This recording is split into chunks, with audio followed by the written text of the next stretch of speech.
Hi everyone, Devorah Esther here.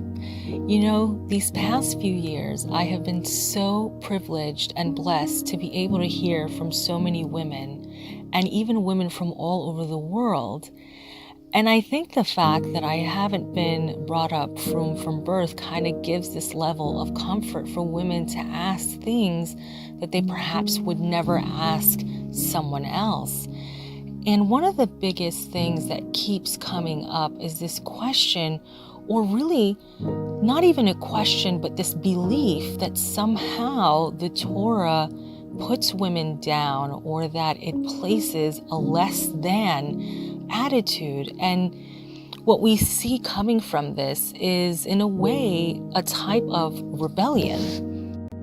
There's this rebellion in, why can't I wear tefillin? Why can't I be counted in a minyan? Why can't I wear tzitzit? I also want to serve Shem like this.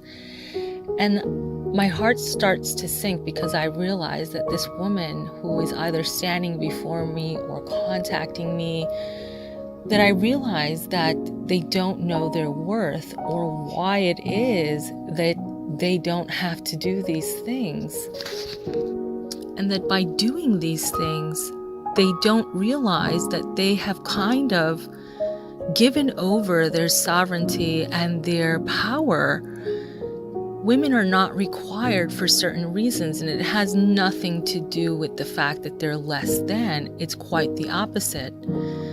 So I thought it was time to make a series to kind of answer some of these things and to really give a different view as to why things are the way they are.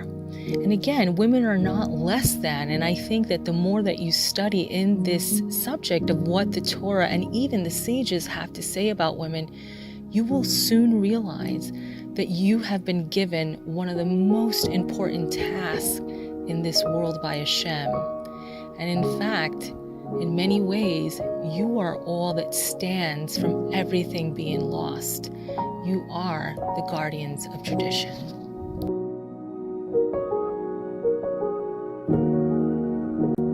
The Chasam Sofer concludes in his comments on Abraham's quest for a suitable wife for Yitzhack with this thought: Our father Avraham was a prince of the land of Canaan, whose inhabitants regarded him as one of their kings. He was visited by the great elders of his generation, such as Avimelech, Shem, and Eber.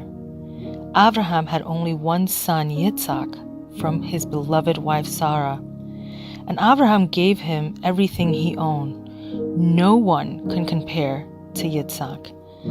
How many supplications and trembling prostrations, how many prayers did Avraham utter to find a suitable match for him? Because every perceptive and understanding person knows that the service of HaShem, including everything related to this world, depends on his wife.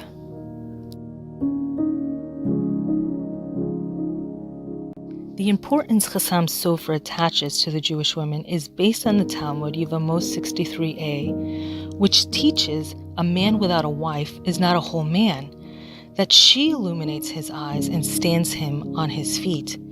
There are countless similar statements in Talmudic, Midrash, and rabbinic literature. Both historically and because of their nature, women are the guardians of tradition, the molders of character, children, and family. Furthermore, women have often been the protectors of Judaism when the impetuosity and aggressiveness of the male nature went astray. The classic precedent came at the dawn of our national history in the Midbar, when the men, but not the women, demanded a replacement for Moshe, who had not returned from Mount Sinai when they expected him. The result was an indelible stain on Jewish history, the golden calf, an effort in which women refused to participate in. You can follow this series, A Woman's Worth by Devorah Esther, on YouTube at Gimel Dalet 777. Click subscribe to be notified. If you've enjoyed this video or know someone who would, please share it. Tziku lemitzvot.